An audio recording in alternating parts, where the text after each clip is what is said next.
Okay, this next segment is actually inspired by my man Shady J over there at the Game Chasers channel. These are the things you missed or Easter eggs, whatever you want to call them.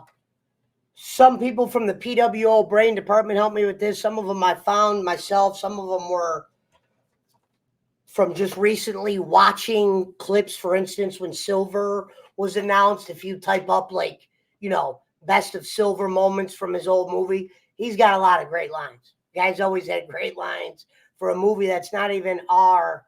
And he was in a movie that was probably, I don't know how people look at it, part three, but I always liked it. But he had some of the best lines. But here's some of the things you might have missed. Starters, the music that was played when Silver's tying the ponytail on the back of his head, this one was easy to find because when he's tying the ponytail on the back of his head, and at the end, when John Kreese is going to jail, the music that's being played is actually the music they play in the movie Karate Kid Part 3 when they introduce Silver, when Kreese is coming in his house, and he goes, I'm looking for Mr. Silver, and he goes up and he sees him working on his karate. Well, the song that's playing then is also played in then.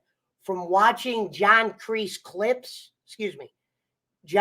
and Silver's clips before the season, a few here and there, when I was showing people a couple of my favorite parts in Karate Kid Part 3, I heard the music not once, but a few times. So when they started playing it in Cobra Kai, I knew there was it was very recognizable, especially if you watch the season from before. Believe it or not, Johnny's working in that building.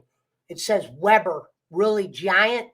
At first, I thought it was a director's name, so I started looking at it. But my buddy actually informed me that Weber was going to be the original name of the character in Karate Kid before Daniel, his surname, it was going to be Daniel Weber.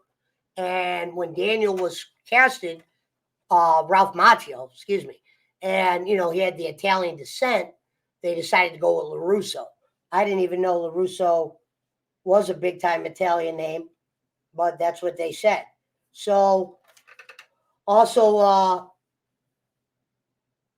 Rocky Five's director, this is something I've known for years. They've brought this up, but it was really obvious when Johnny was doing the references. But Rocky Five guy also directed Karate Kid.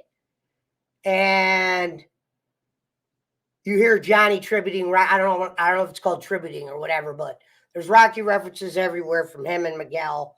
And the way Johnny was training, there's some Rocky references there. You know what I mean? And the nerd kid, he has his laptop pulled out in the scene when they're doing a background check on Mr. Silver. They just want to see who he is. And he goes, all I can find is something about toxic waste. Well, there's a scene in Karate Kid Part 3 when he's in the bathtub.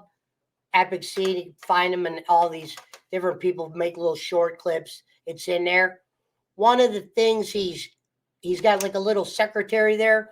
One of the things he's talking about, trying to cover up, is a toxic waste thing. I don't exactly know how much detail there was, but I remember from the clip he's bringing that up, and that kid, that was actually a friend of mine, Gary, helped me with that one. So there we got that one done. There was also real life daughter of Daniel LaRusso was in that. That at the end of the season, kind of like when they're punishing the son, you see her. She's she came to dinner. She's like a family member of the family, or I don't know who she played in Daniel's. And I had to go back, but I think it was the sister or whatever of him, or someone in the family. But anyway, that's Daniel's real life daughter. We also have the Eye of the Tiger. Believe it or not, Eye of the Tiger. I think they were playing Eye of the Tiger in this reference. The person who wrote Eye of the Tiger also wrote the song "You're the Best." Never gonna have. Yeah. Well, that one that was going to be the original. Believe it or not, this was something that I remember from 90s shit they would bring up, like Did You Knows. The Rocky wrote Did You Know? Or excuse me, You're the Best. They wrote that song, the Rocky 3 people, whoever that was. But they decided to go with Eye of the Tiger. So I don't know, and obviously the connections with all the Rocky, you can see how they got that song down the line. Oh yeah, so this is an interesting one that I found. I was like, at first I looked back and then I thought I found something I didn't find. And then when I look back, this is one I probably would like to ask some people about.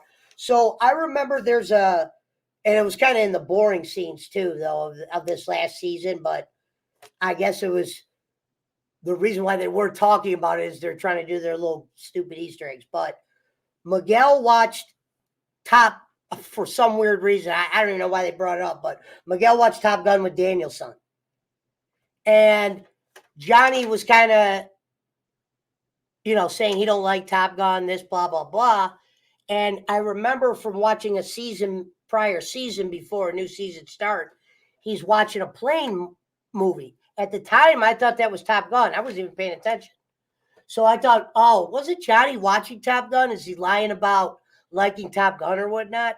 So I go back to watch that scene or whatever. It took me a couple episodes to find it, but I kind of got interested in finding some other shit I didn't know. And when the scene came on of Johnny drunk watching this show in his apartment, it turned out it wasn't even Top Gun. I didn't know what it was. I had to show somebody. It turns out the movie he was watching that I guess he's a fan of, you learn, is Johnny Loves Iron Eagle. It came out the same year of Top Gun. And so I think Johnny is figures Daniels. That's probably what that is. They're always, liking different shit. This one was only because this next one was an interesting one that I found only because I was watching a lot of the clips from the tournament fights. Like I was showing people the Silver bringing, Mike Barnes out.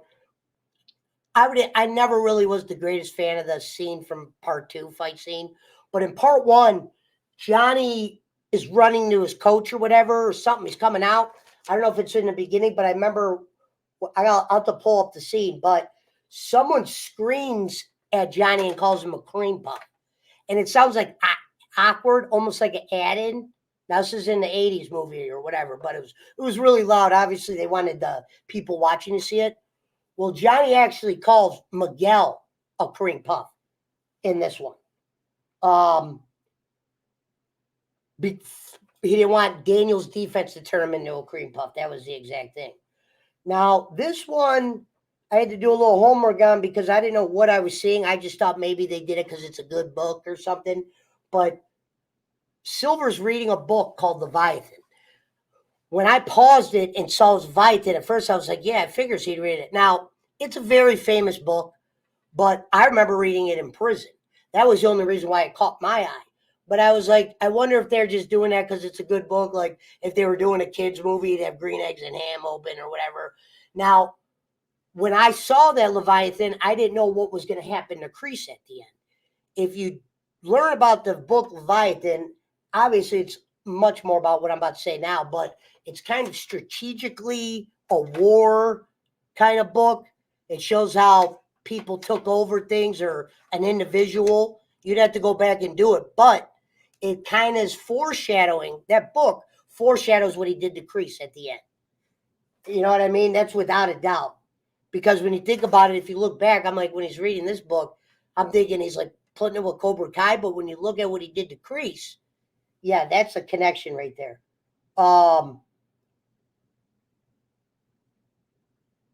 Civil War, we got that. Oh, yeah, eagles don't have fangs. They were called the eagle fang. Daniel says that thing to Robbie at the end, and this one, it's one of those learning moments. He says, don't never put passion in front of principle. Obviously, when you type up, did Miyagi have some of the things Daniel would say? Obviously, a lot of people knew he was saying shit that Miyagi taught him, but Miyagi definitely said that one as well. So that's something Miyagi would. Oh, interesting one right here for you Miguel fans. You know what I said earlier? I didn't like how they did the Miguel thing and everything. Not a big fan of it, but I wonder if they would bring this is kind of like a maybe. But if Miguel doesn't back out of that fight, true story. You can say he backed out on his friends or whatever. I don't know if he'll come out and say this. But technically, if he would have fought in that and won, and LaRusso's dojo wasn't able to get those points, even if Miguel won out, because as you saw, it didn't matter. Hawk beat what's his name and the girl thing. They needed those points. Miguel's a smart guy. They did kind of bring up something to that girl. You know, she was saying it. I don't remember if Miguel was out then, but technically, I don't know if this is just on accident, but the points add up to where if Miguel would have beat Hawk, they would have been fucked anyway. Silver and John Kreese would have been singing the dance. That's why when they split those two teams up, probably wasn't the smartest idea, especially if you guys' goal at the end was the same thing. And got them even. Okay, so, oh yeah, interesting. That boat, I don't know if this is a trope or an egg. I'm guessing that boat he threw up in when Daniel said, not the boat. I'm guessing that was the boat where Daniel was learning with Miyagi. And Miguel fell in the water. I know a couple people that in another scene that fell in the water, but Miguel fell in the water and Daniel made a little cheap comment to him. Miyagi made the pretty much the same comment to him when Daniel fell in the water in Karate Kid Part 1. So I don't know if that's a connection with them too, but you know how these things do.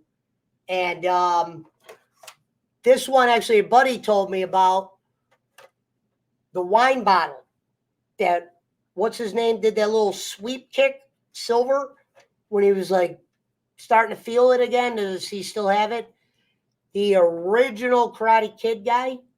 I thought it had to do with the cellar. I didn't realize it was they actually showed the bottle. But the original Karate Kid guy owns a wine something, whether it's a dispensary or a field or something. But he owns something to do with wines. And that's pretty much my tropes and Easter eggs. I hope you guys enjoyed them. So, Shady, I want you to grade this review in your opinion. Tell me if you think it's good. So, shout out to the Game Chasers. Go see his movie.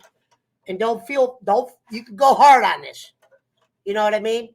So, that'll take us to the end of the review. Thank you very much.